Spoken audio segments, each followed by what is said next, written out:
ఈ కాళేశ్వరం ప్రాజెక్ట్ అనేది తెలంగాణకు వరప్రదాయిని కాదు అధ్యక్ష, వీళ్ళ పుణ్యమా అని కాళేశ్వరం ప్రాజెక్టు తెలంగాణ సమాజానికి ఒక కలంకంగా మారింది అధ్యక్ష.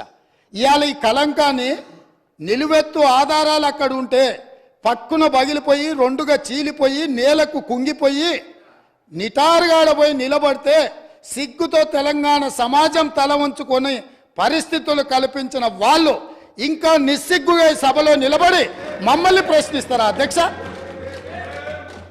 ఆనాడు జరిగిన తప్పిదాలను సరిదిద్దడానికి ఉమ్మడి రాష్ట్రంలో సమైక్య పాలనలో తీసుకుంటున్న నిర్ణయాలు తెలంగాణ సమాజానికి మేలు చేకూర్చడం లేదు అనే ఎన్నో ఒడిదుడుకులను ఎదుర్కొని 4 కోట్ల తెలంగాణ ప్రజలకు 60 సంవత్సరాల ఆకాంక్షను అమలు చేయడానికి శ్రీమతి సోనియా గాంధీ గారు తెలంగాణ రాష్ట్రం ఇచ్చింది అధ్యక్ష. అట్లా ఇచ్చిన తెలంగాణను వీళ్ళని నమ్మి వీళ్ళ చేతిలో పెడితే 10 సంవత్సరాల దివాలా తీయించి కొల్లగొట్టి ప్రాజెక్టులు పక్కున బలిగిపోతుంటే దాని మీద క్షమాపణ చెప్పకుండా ఇంకా ఎదురుదాడేంది అధ్యక్ష? ఏంది ఇదా అధ్యక్ష పద్ధతి? ఈ నివేదికని కాదంటాడా? ఈ నివేదిక వాళ్ళు అధికారులను వాళ్ళు నియమించలేదంటాడా? లేకపోతే ఈ నివేదిక సంబంధం లేదంటాడా అని నేను అడుగుతున్నా అధ్యక్ష. ఇవాళ మాజీ మంత్రి హరీష్ రావు గారిని నేను నిలదీస్తున్నా. మీరు బాధ్యులు, మీరు ఈ దుర్మార్గాలకు పాల్పడ్డది మీరు.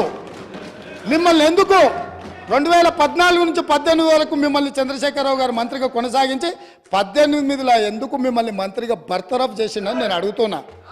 మీరు ఈ దోపిడీలో ఆ తర్వాత వచ్చిన చంద్రశేఖరరావు ఈ శాఖకు మంత్రి, ఈ పాపాలకంతా వాళ్ళిద్దరు కారణం కాదా అధ్యక్ష?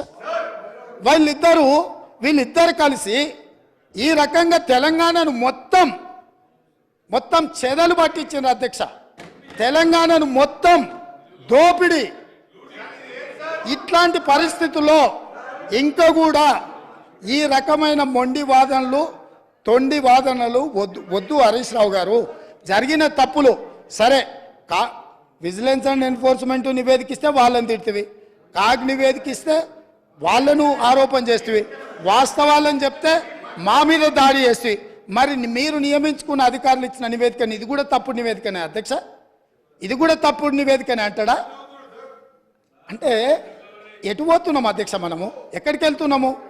ఏం చర్చ జరుగుతుంది అధ్యక్ష? నేను వాస్తవంగా ఏం మాట్లాడుతూ మా మంత్రి గారు, మా ఉప ముఖ్యమంత్రి గారు మాట్లాడతారు, చూద్దాము మిత్రుడు ఏమేమి చెప్తాడు. ఎందుకంటే 10 ఏళ్ళ అనుభవంలో ఏమైనా మెరుగైండేమో, ఏమైనా మారిండేమో అనుకున్న. గతంలో నాకు బాగానే పరిచయమో, కానీ ఇంకా అంతకంటే దిగజారిపోయి 4 సార్లు ప్రాజెక్టుకు శిలాపలకాలు వేసిందంటారు. మంచిదే, ఫస్ట్ ప్రాణహితనే ఉండే, చేవెళ్ళ చెల్లమ్మ అడిగితే చేవెళ్ళ దగ్గరకు వచ్చింది. శిలాపలకం వేయొద్దా? ఇవాళ వారి పక్కనే ఉంది కదా చేవెళ్ళ చెల్లమ్మ. ఎందుకు ఆ అక్క కూడా చెప్తలేదు హరీష్ నువ్వు మాట్లాడేది తప్పని? చేవెళ్ళ ప్రాజెక్ట్ ఆగిపోతే అక్కతో పాటు మేము కూడా ధర్నాకు పోయి లోపలికి దిగినాం కదా. వీళ్ళు వచ్చినాక దుర్మార్గం జరిగింది, చంద్రశేఖరరావు ముఖ్యమంత్రి అయినాక దుర్మార్గం జరిగింది. మెదక్ జిల్లాకే పరిమితం చేసుకున్నాడు, రంగారెడ్డి జిల్లాను ఎండబెట్టిండు, చేవెళ్ళ వికారాబాద్ పరిగి తాండూరు వరకు ఇవ్వాల్సిన గోదావరి జలాలను చంద్రశేఖరరావు దిగమింగిండు, మల్లన్న సాగర్కే ఆపేసిండని అక్క ధర్నా చేయలే? తమరు కూడా వచ్చింది కదా అధ్యక్ష. ఇవాళ ఎదురుగ్గా కూర్చొని పచ్చి అబద్ధాలు మాట్లాడుతుంటే మా అక్క మా జిల్లా కోసం మాట్లాడతలేదంటే నాకు ఆశ్చర్యం అనిపిస్తుంది. సబ్జెక్టే ఇది.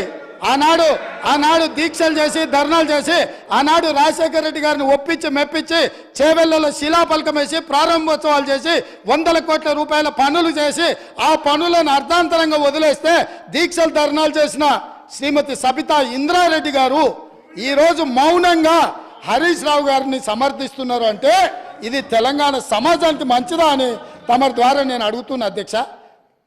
నేను ఆ ప్రాంతం నుంచి వచ్చినాం అధ్యక్ష, వాళ్ళు ఎన్నుకుంటూ వచ్చినాం.